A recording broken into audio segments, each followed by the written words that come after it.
Hey guys, welcome back. If you're new here, my name is Christy. I'm a homeschool mom to 3 kids, and today I'm going to be talking about how I plan for next year's curriculum.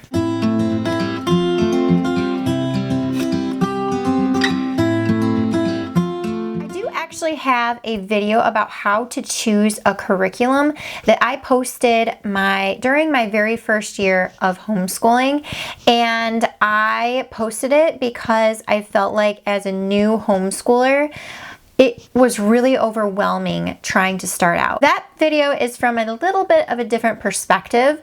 So if you are just starting out homeschooling, not homeschooled before, and you're just starting kind of researching what to use for your kids, that video may be more helpful than this one's going to be. So I will link that up above for you. So if you haven't seen it, you can check it out. Today, I'm going to be sharing my process now and how I choose curriculum after having homeschool. This will be our 3rd year we're going into, and so I'm a little bit more familiar with kind of this process. I'm an expert by no means, but I am a little bit more familiar, and I have a little bit of a different approach to how I plan things. So when I'm planning my homeschool curriculum for the next school year, I like to kind of break it down into 6 different steps. Step number 1 is evaluate. I always look back on our year that we just came out of. I look back and I kind of think about all of the things we used, worked well, what didn't work well, and not necessarily just solely curriculum, but even down to kind of the methods that those curriculums use.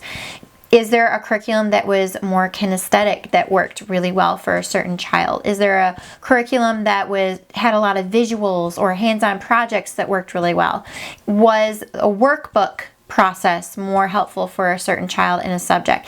And also even with just individual subjects, because I find that the same style straight across the board for each subject may not work for your child either. You may have to kind of change up methods and styles based on the subject. I think about the things that we used that brought us joy. What did we love? What did we really, really love about last year? What are the big moments? What didn't bring us joy? What did we struggle a lot with? What was something that we dreaded during our homeschool day, if anything? Sometimes you just want to try new things, not because something didn't work well, but just for the sake of trying something new, and that's okay too. If you are going to switch something that's working to something else just for the sake of trying something new, I definitely recommend kind of evaluating the method that curriculum does and try to choose something similar, because obviously something about that curriculum is working for your child. Selecting something that's a little bit similar to the things that worked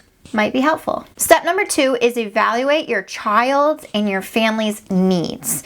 And I take this individually by each child and what they need. What are some of the skills that they need to work on next? Where are they skill level wise? What's the next step? What things are they doing really well with? What things are they struggling with? What are their interests? What do they have passions for? I also really like to have conversations with my children about how they liked their school year, what they liked about it, what they didn't like about it, what they liked about certain curriculum, what they didn't. I like to try to have them have a say if they can. I'll ask their opinions. Okay, well, for this science, would you rather do this or this? Different things that they can have a little bit of a say in.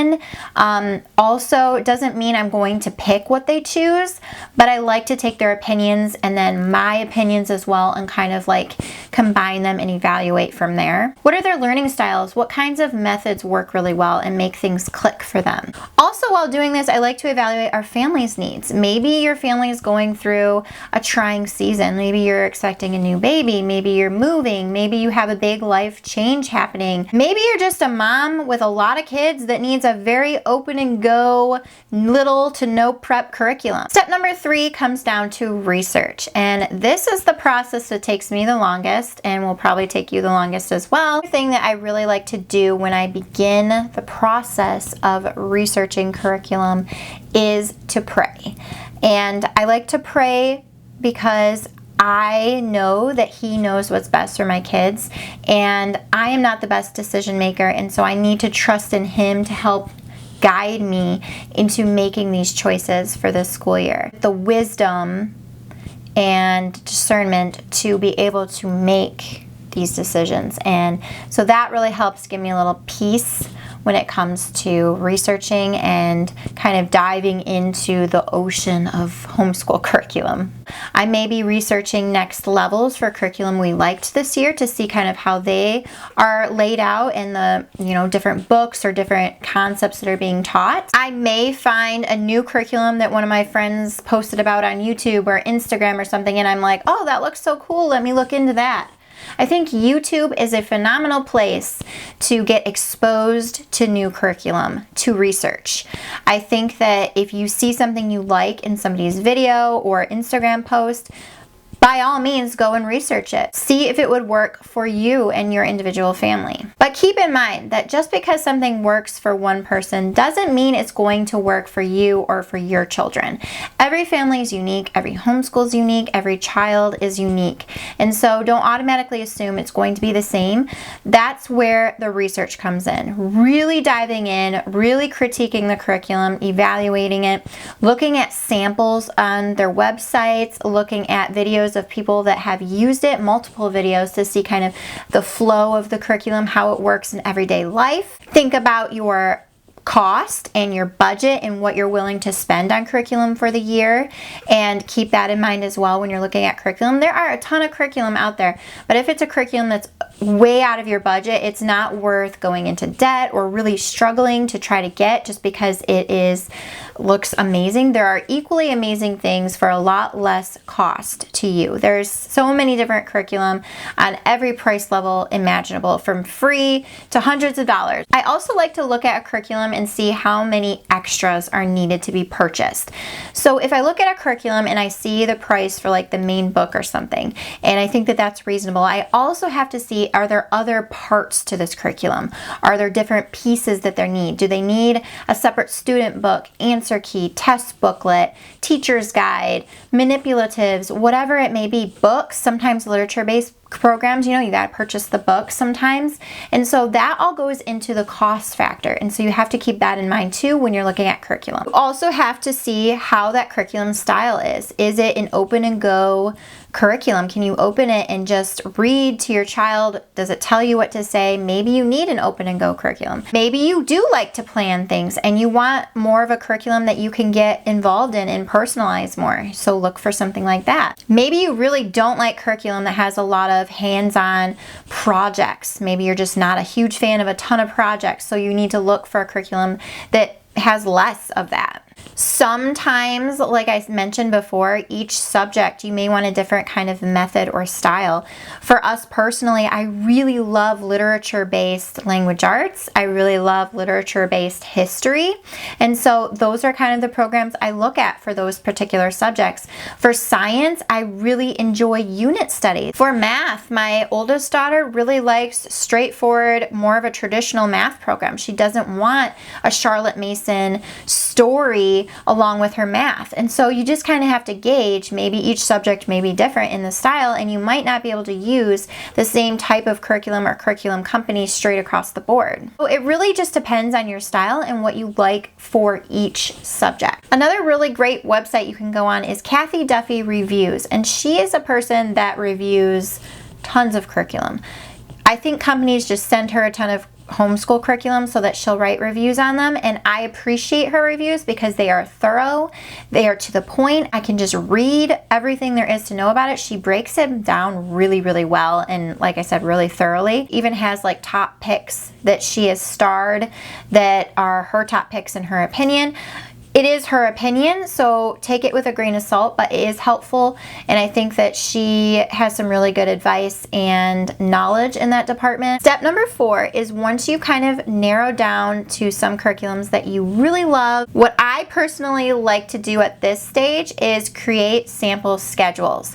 And this might seem a little bit of an overkill to some people, but to me, it really helps me visualize my day. So what I do is, since I use a printable planner, I will print out the weekly, a week planning page, and so I can write in all of the subjects and kind of schedule it out and break it down in a way that would make sense for our day-to-day homeschool.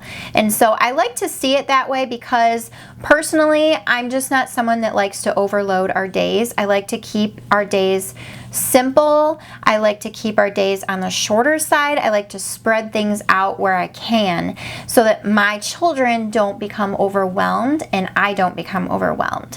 I find that if I have a lot of different tasks on my to-do list, lots of different curriculum I'm using, and our days are overloaded, it one, stresses everybody out, but it also creates some neglect in some subjects. We might neglect history or science because we just are burnt out after doing the other subjects. I also like to kind of visualize how the different pieces of curriculum I'm thinking about using are going to fit together. Because I'm very eclectic and I do tend to pull different pieces, I like to make sure that they're going to mesh together well. And so I feel like laying out my days, I can just kind of see it. It gives me like a visual perspective and helps me visualize how our days will go. And if I'm trying to add too much, I can take things away and I can see that on the page. I can be like, okay, that's way too much. Like there's no way we're going to get through all this. And I can take a step back. So that's really helpful. And a lot of times I will do like 5 or 6 of these because I want to just kind of list everything out and kind of weigh my options, kind of see what's going to be the best fit. Step number 5 is once I've decided on what we're going to use, I like to make a master list of things I need to purchase. So the different pieces of the curriculum that I've chosen, I like to list them out with the prices next to them so that I can add up what our total cost is going to be, make sure it stays in budget that way, and just gives me a master list so I can go and do my purchasing. Step number 6 is once I have chosen our curriculum, I will begin to purchase. And so this is the fun part, just buying all of the curriculum. I'll start to print things if I purchase PDFs of something. I will pray again, thanking God for helping me to decide on things, for His guidance and reassurance. I will pray over our homeschool day and over our curriculum that we're going to have a fruitful year ahead of us. And I think that that's a very important step as well. I also like to keep in mind that even though we have an amazing plan, plans sometimes change and we need to kind of be able to ebb and flow where we're needed to. So I always try to keep in mind that things could change in the future, and I have put forth as much effort to provide my kids with the best plan going ahead, but things do change sometimes. At this point, I also like to try to limit how many curriculum videos I'm watching on YouTube. I love curriculum, and I have done a video about curriculum FOMO. I will link it up above because I think a lot of people feel this way, to where you're the fear of missing out on a curriculum. And I think that sometimes if I watch too many curriculum videos, I start to have some doubt, self-doubt in my choices and our plan for the upcoming year. And that just is not a good feeling, and it really brings your confidence down. And so I definitely try to limit this. If it starts affecting me, I won't watch them at all, because now that I've made my choices and my purchases, like that's the plan, and I need to not be changing that before we've even tried our plan. So that's what I like to do. I find that it just helps my mindset. So that is the process that I go through when planning a curriculum for the next school year. I hope that you found this helpful. I hope it was a good breakdown, and maybe you can implement some of these methods into your homeschool planning.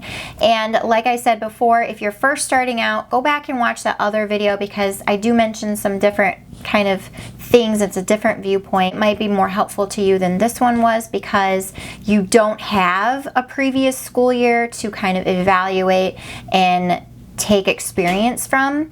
And so I think that that makes it a little bit more challenging. So I hope you guys enjoyed, and I will see you in another video very soon. Bye.